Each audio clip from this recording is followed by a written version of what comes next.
এক রাজ্যে ছিলেন বিচারক আকরাম আলী, যিনি মনে করতেন পৃথিবীর সব সমস্যা সমাধানে তার বুদ্ধির চেয়ে বেশি বুদ্ধি আর কারও নেই।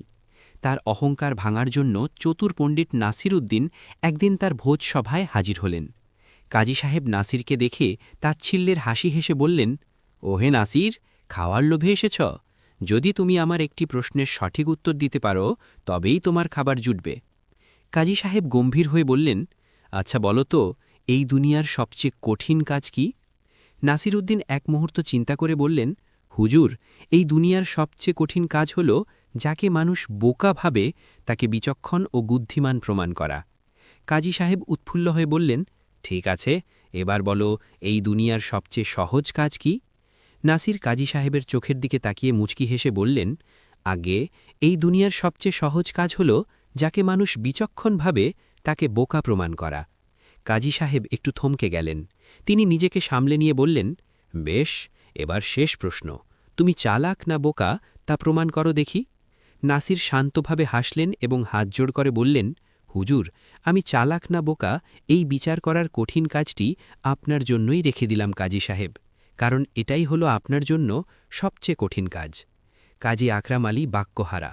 নাসির তার অহংকারকে পৃথিবীর সবচেয়ে কঠিন কাজের আসনে বসিয়ে প্রমাণ করে দিলেন যে বিচারক নিজেই অহংকারী। লজ্জিত কাজী সাহেব নাসিরকে সম্মানীয় অতিথির মতোই আপ্যায়ন করলেন। প্রথমবারের অপমানের পর কাজী সাহেব প্রতিশোধের সুযোগ খুঁজতে লাগলেন। একদিন সকালে নাসির উদ্দিন একটি খালি দড়ি ধরে দরবারের পাশ দিয়ে যাচ্ছিলেন। কাজী সাহেব নাক কুঁচকে জিজ্ঞাসা করলেন, এ কি নাসির, তোমার সেই অদৃশ্য ঘোড়ার মতো এবার অদৃশ্য কোনো প্রাণী? নাসির বললেন, আজ্ঞে কাজী সাহেব, এটি আমার ছাগল মুক্ত বেগম। ওর বুদ্ধি এতটাই বেশি যে সাধারণ মানুষ ওকে দেখতে পায় না, তবে এটি একমাত্র অতি বুদ্ধিমান এবং সত্যবাদী লোকের চোখেই ধরা পড়ে। ভয়ে কাজী সাহেব জোর করে হেসে বললেন, আরে বাহ, মুক্ত বেগম, দেখতে পাচ্ছি, কিন্তু ওকে কি খাওয়াচ্ছ?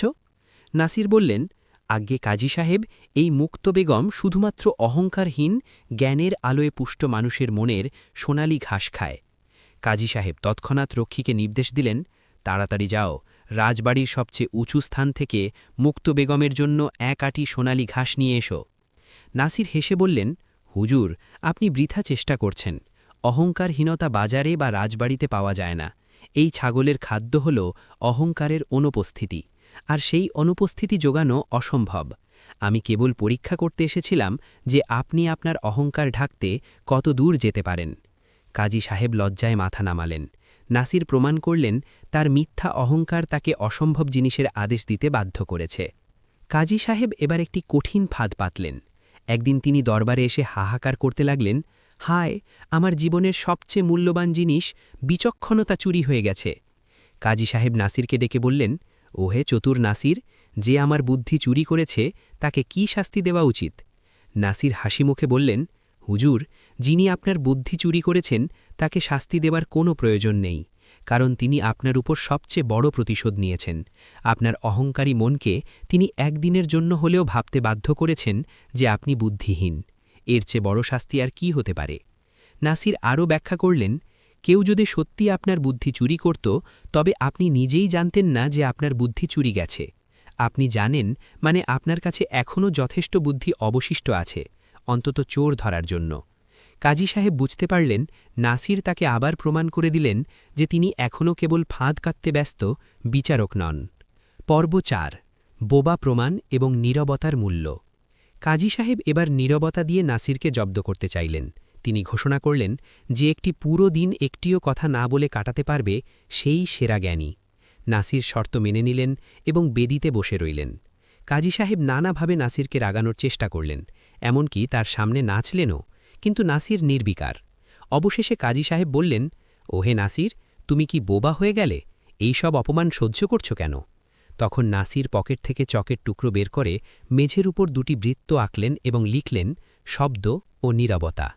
নাসির এরপর চকের টুকরো দিয়ে শব্দ লেখা বৃত্তটি মুছে দিলেন এবং নীরবতা লেখা বৃত্তটি দেখালেন। নাসির ইশারায় বোঝালেন, কাজী সাহেব, শব্দ তো আপনি এতক্ষণ ধরে তৈরি করছিলেন, আর নীরবতা আমার মধ্যে ছিল। আমার নীরবতার মূল্য আপনার সব শব্দের চেয়েও বেশি। আপনি কেন মূল্যবান সময় ব্যয় করে কেবল শব্দ তৈরি করলেন, আর আমি শান্তভাবে নীরবতা ধরে রাখলাম? নাসির নীরব থেকেও প্রমাণ করলেন যে নীরবতা বুদ্ধির এক শক্তিশালী কৌশল। কাজী সাহেব শেষ চেষ্টা হিসেবে হিসাবের মাধ্যমে নাসিরকে ফাঁদে ফেলতে চাইলেন। কাজী সাহেব নাসিরকে বললেন, নাসির, বলো তো, আমার বুদ্ধি তোমার চেয়ে অর্ধেক নাকি তোমার বুদ্ধি আমার চেয়ে দ্বিগুণ? নাসির হাসিমুখে বললেন, হুজুর, আমি স্বীকার করছি যে আমি আপনার চেয়ে কিছুটা হলেও কম বুদ্ধিমান। কাজী সাহেব উৎফুল্ল হলেন, তাহলে তো প্রমাণিত হল যে তোমার বুদ্ধি আমার চেয়ে অর্ধেক। নাসির শান্তভাবে বললেন, হুজুর, এটাই তো আমার চতুরতা। যেহেতু আমি আপনার চেয়ে সামান্য কম বুদ্ধিমান, তাই আপনার এই পুরো প্রশ্নটিই ভুল। আপনি যদি সত্যি সত্যি অর্ধেক বুদ্ধিমান হতেন, তবে আপনি আমাকে এই রকম একটি সরল প্রশ্ন করতেন না। এই সরল প্রশ্নটি করে আপনি নিজেই প্রমাণ করছেন যে আপনি কেবল নিজের অহংকারের ফাঁদেই আটকে আছেন। নাসির এরপর বললেন, আমিও হার মানছি। আমি যদি আপনার চেয়ে বেশি বুদ্ধিমান হতাম, তবে আমি আপনাকে এই কথা স্বীকার করতে বাধ্য করতাম না।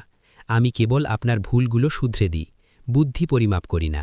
কাজী সাহেব বুঝতে পারলেন নাসির এমন এক ধাঁধা যা তিনি কখনো সমাধান করতে পারবেন না। তিনি হাসিমুখে নাসিরকে তার পুরস্কার দিলেন এবং বুঝতে পারলেন অহংকার কোনোদিন চতুরতার কাছে জিততে পারে না।